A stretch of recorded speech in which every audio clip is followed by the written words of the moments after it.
What's going on, coolers? Welcome back to BlaugranaZone, your destination for all things Football Club Barcelona.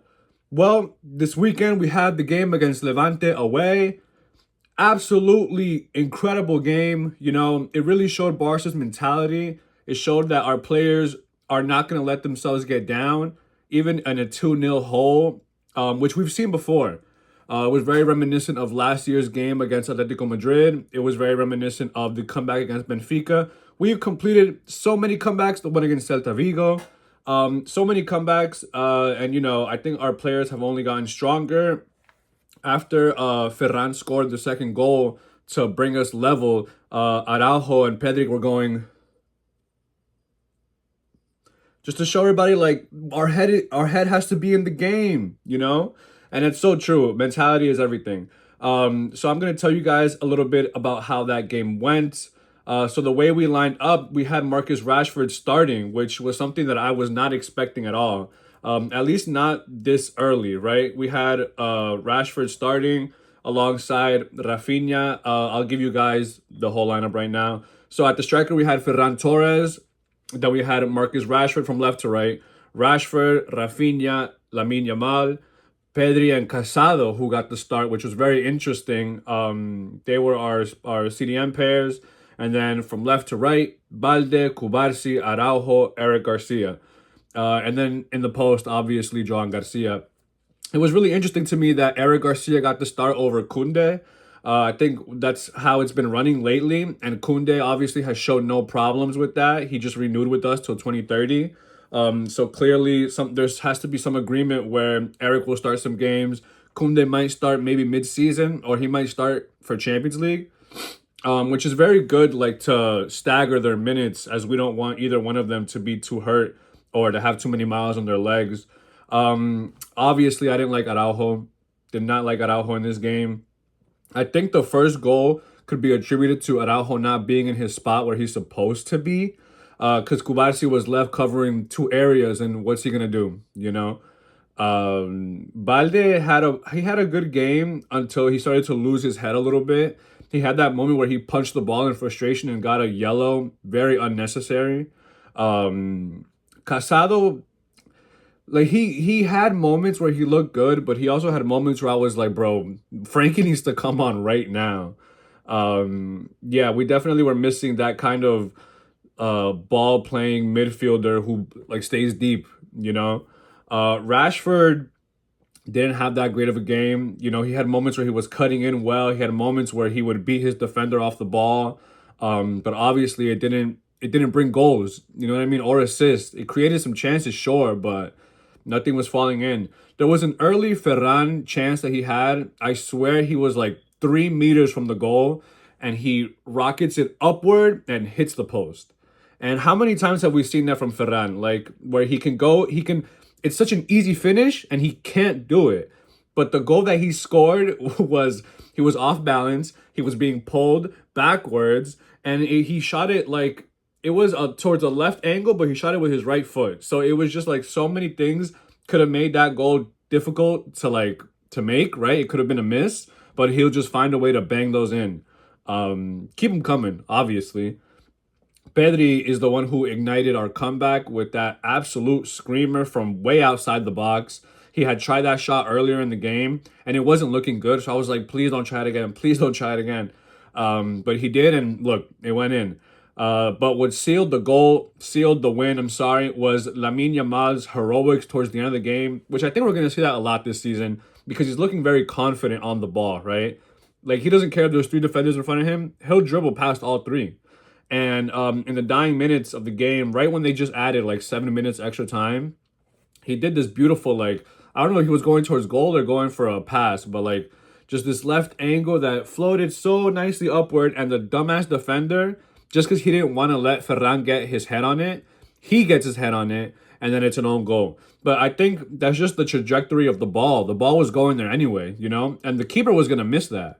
So I think it could have been Lamine's goal, but obviously it ended up being attributed to an own goal, which I don't have a problem with. Give us the win. 3 points is 3 points, right? Our defense didn't have their best outing. But after those two goals early from Levante, I think we started to lock down more. So our substitutes that came on were Gavi, Lewandowski, Christensen, Danny Olmo, and Jules Koundé, right? I think Danny Olmo had a really good game, especially coming off the bench. I think this was a perfect opportunity for him to get his minutes, to get some playing time, and to show his talent. You know, when we're in a hole and we're down 2-0, that's when the mentality is really gonna kick in, right? That's when you really have to show that we're the champions for a reason, you know? We're not going to get down on our luck. We're not going to, sulk and cry the whole game. We're going to keep fighting until we get the win. That's exactly what we did. Christensen looked great, man. I know that Barca's looking to offload one more defender this offseason. Well, I think the window's closed in like 10 days, 13 days. And reports have been saying that Barca is either looking to get rid of Araujo or Christensen. I say get rid of Araujo, you know? Call Juventus up again and ask them, like, hey, you still want him? Because we'll give you a good price.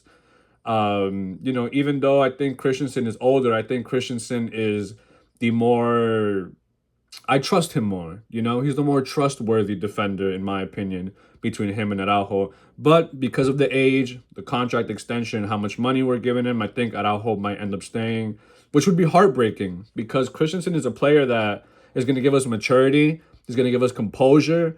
You know, when our defenders don't know what to do, Christensen stays calm.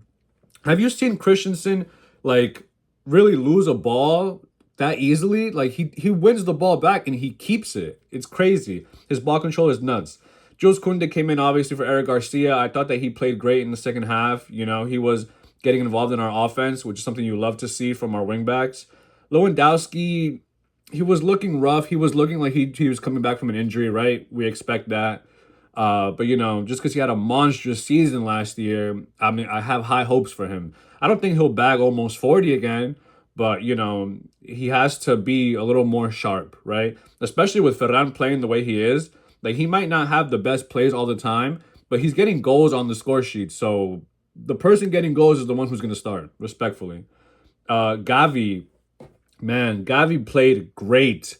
Pedri got man of the match, right? I think obviously because of his goal and the way he kept us in the game. But it could have easily been Gavi as well because Gavi was just a dog. And he was showing exactly the talent that he brings to Barca. He was being a menace in the midfield. He was getting in the opponent's heads. He was keeping our team composed, kept everything calm. Whenever he looked like he was going to lose the ball, he just passed it back to, let everybody get back into place. Our subs did fantastic. I think Hansi Flick did some great subs for the second half.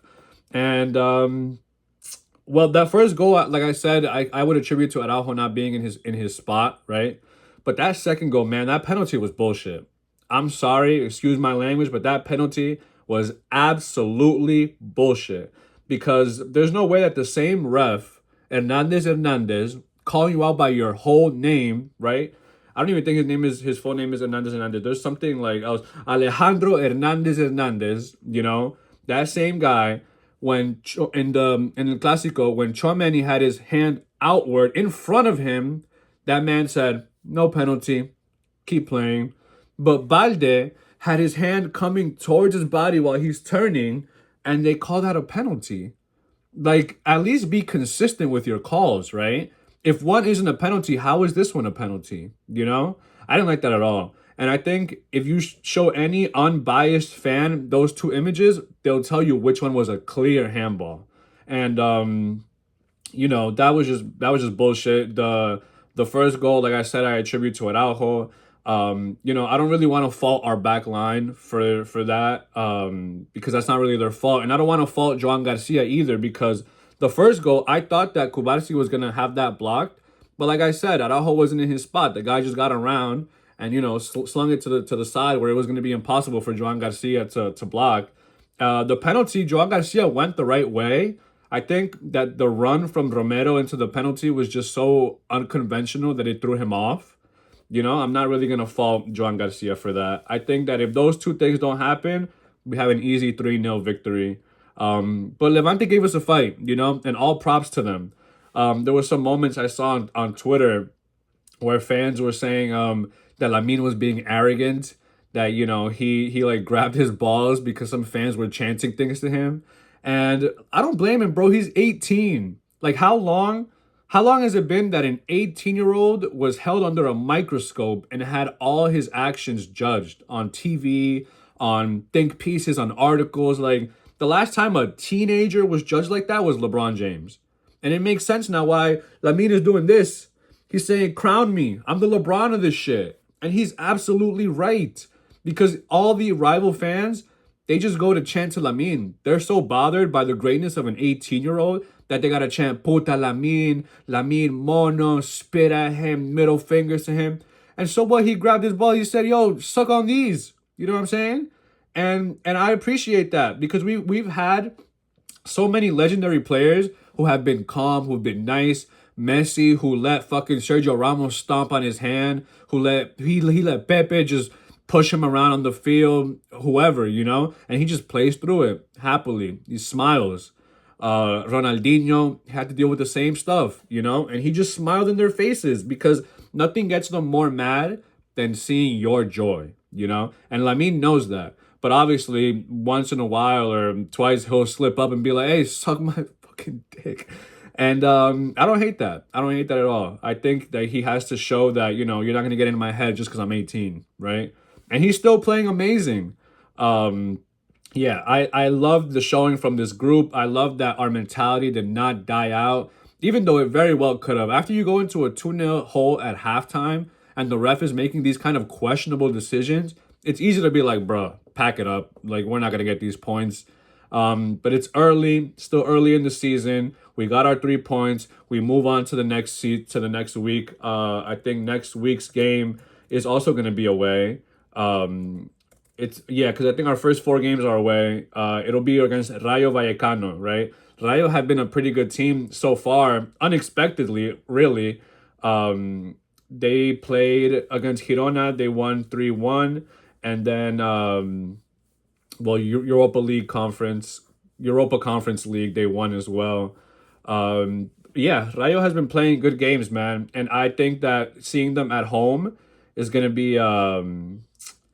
It's gonna be a tricky one for sure. They got Isis Parazon, you know, they got Sergio Camelo, they got Retau. I just remember him because of the game last year against Real Madrid, how he was getting in Vinicius' head about the Ballon d'Or, which was crazy. And I'm sure that he's gonna have those same antics, those same mind games for Barcelona, right? Even though right now they're sitting 6th, which is not that bad for this early, right? Villarreal is sitting up top above us actually right now, which is crazy. We'll see how that turns out. But I'm really excited for the game next week against Rayo Vallecano away, which is going to be difficult. Barcelona is still working on selling players before the transfer window closes to register our other players. Chesney, Gerard Martin, and Rooney Bargi are still not registered in the league, and they've missed already the first 2 games. This is the thing about Barcelona, right? When we sign these players, we can't guarantee that they're going to start, and they'll still want to play for us, which is the kind of players that we need. Like, we can't give any guarantees. That's why we couldn't have Nico Williams, right? We can't give these guarantees, but we're very appreciative that these players still want to play for this badge. You know what I mean? Oriol Romeo expected to rescind his contract. I don't really care for Oriol Romeo. He was playing for Girona. He plays better for them than he does for us, with all due respect. Fermin Lopez and Marc Casado want to stay at Barcelona despite receiving offers. So I think Casado is a player that he'll have good games, he'll have bad games, but ultimately we need more depth in our midfield, right? Because Frankie de Jong could go out in any minute. We've seen it happen before. Pedri, thankfully, knock on wood, he stayed healthy all last season. Hopefully he'll stay healthy all this season. But if we have one injury to either Pedri or Frankie, who's the next man up? It's got to be Casado. I don't think he should go. Fermin Lopez is more of a cam, so I'm glad that he doesn't want to leave either, because it's going to be him and Dani Olmo really battling it out for the cam position. Even though Rafinha was looking really, really good against Levante at the cam position. I really like that. The problem was Rashford on the wing wasn't looking that sharp.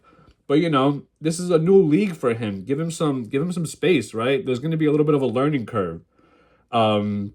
So there's a winger from River Plate, Ian Subiarbe, that we're being linked to.